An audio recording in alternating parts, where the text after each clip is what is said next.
Bueno, continuamos en esta conversación sobre la ley de amnistía. Ahora, Yajaira, allí hubo un conjunto de modificaciones que se hicieron a la ley de temas muy polémicos. Por ejemplo, uno de ellos era el artículo referido al microtráfico de drogas, que fue uno de los puntos en los cuales se centró el oficialismo, el Partido Socialista Unido de Venezuela y sus aliados, para cuestionar la moralidad de esa ley. ¿Cuáles fueron los criterios para excluir ese punto y otros puntos que también generaron polémica, por ejemplo, en materia de corrupción, etcétera? Que se decía que incluso algunos artículos estaban hechos a la medida de algunos personajes. Bueno, mira, Vladimir, en la ley de 45 artículos se redujo a 29 artículos. Para sintetizar lo que era la ley, para que se hiciese más fácil, ¿verdad?, para todos nosotros tener una ley más concreta, si se quiere. Y por supuesto, mira, la ley tuvo, si se quiere, la primera y la segunda discusión. En la primera discusión, como todos lo vieron, bueno, se presenta ante la Asamblea Nacional. En la segunda discusión comenzamos a revisar todos y cada uno de los artículos y sobre todo los casos que se presentaba y que muchas personas decían que exigían, pues, que eran perseguidos políticos o presos políticos, y así lo fuimos revisando.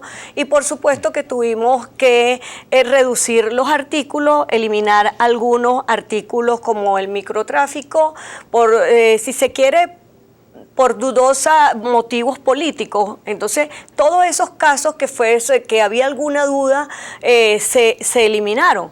Pero hoy tenemos una ley, como lo hemos dicho nosotros, es una ley que está blindada, una ley que no viola las limitaciones establecidas en la Constitución, y que nosotros esperemos que el Tribunal Supremo de Justicia simplemente se limite a lo que tiene que limitarse, que es ver y verificar si la ley no viola este artículo 29, porque efectivamente ahí no hay ninguno de los casos que está establecido en esta ley de amnistía, ninguno de los casos, ninguna de las personas han violado derechos de lesa humanidad o delitos o derechos contra derechos humanos, o delitos contra los derechos humanos.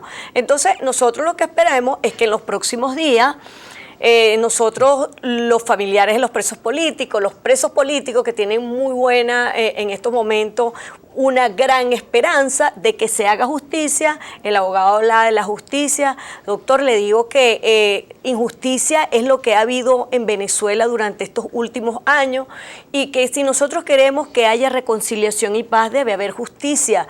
Y nosotros vemos muchos estudiantes, muchos presos políticos, como yo lo dije en mi primera intervención, que se les han construido expedientes con testigos y pruebas falsas. O sea, no ha habido justicia. El caso nuestro del 11 de abril, el mismo ex magistrado Eladio Aponte lo decía en una carta que yo tengo allí, como él ordenó por instrucciones del presidente Chávez que se condenaran a 30 años de prisión estos funcionarios de la Policía Metropolitana, que son los presos políticos que tienen más años en la historia de Venezuela, que son 13 años todavía, están en los calabozos de Ramo Verde, estos muchachos, y el caso de mi esposo y los demás comisarios fueron también condenados a 30 años de prisión.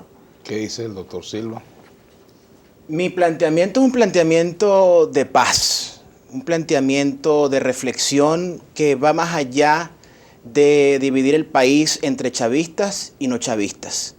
Tengo amigos en el chavismo, tengo amigos en la oposición. Filosóficamente soy y seré siempre un revolucionario.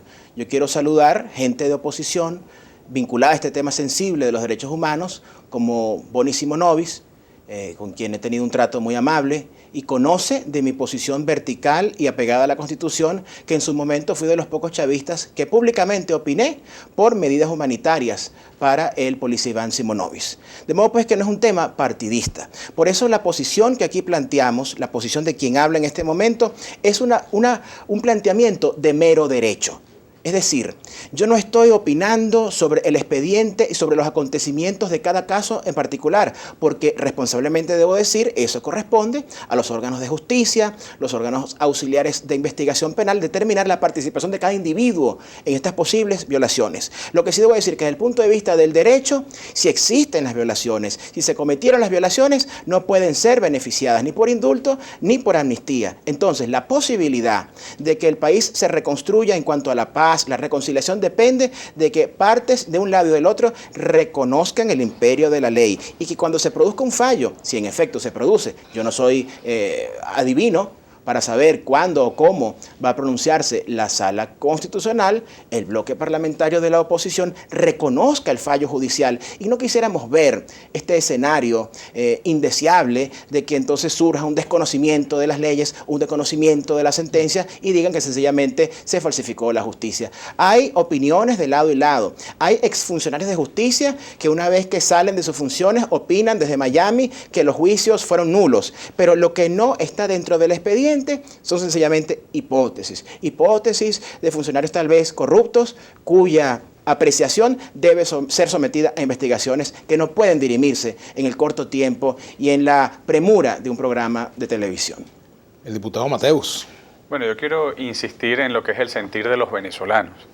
Y yo creo que Venezuela necesita elevarse, necesita ponerse por encima de cualquier argumento, de palabras de bisturí que nos aleja verdaderamente del sentido moral de la ley de amnistía. Venezuela quiere que avancemos y nosotros, créanme, le estamos dando una oportunidad a quienes hoy ejercen el poder, a quienes han sido los artífices de una persecución, le estamos dando la oportunidad de que entre todos salgamos de este atolladero de persecución. Es un costo que también asumimos el sufrimiento de lo que ha pasado, pero sabemos que solo juntos podemos ir adelante. Y quiero insistir, Vladimir, en el tema de la calidad humana.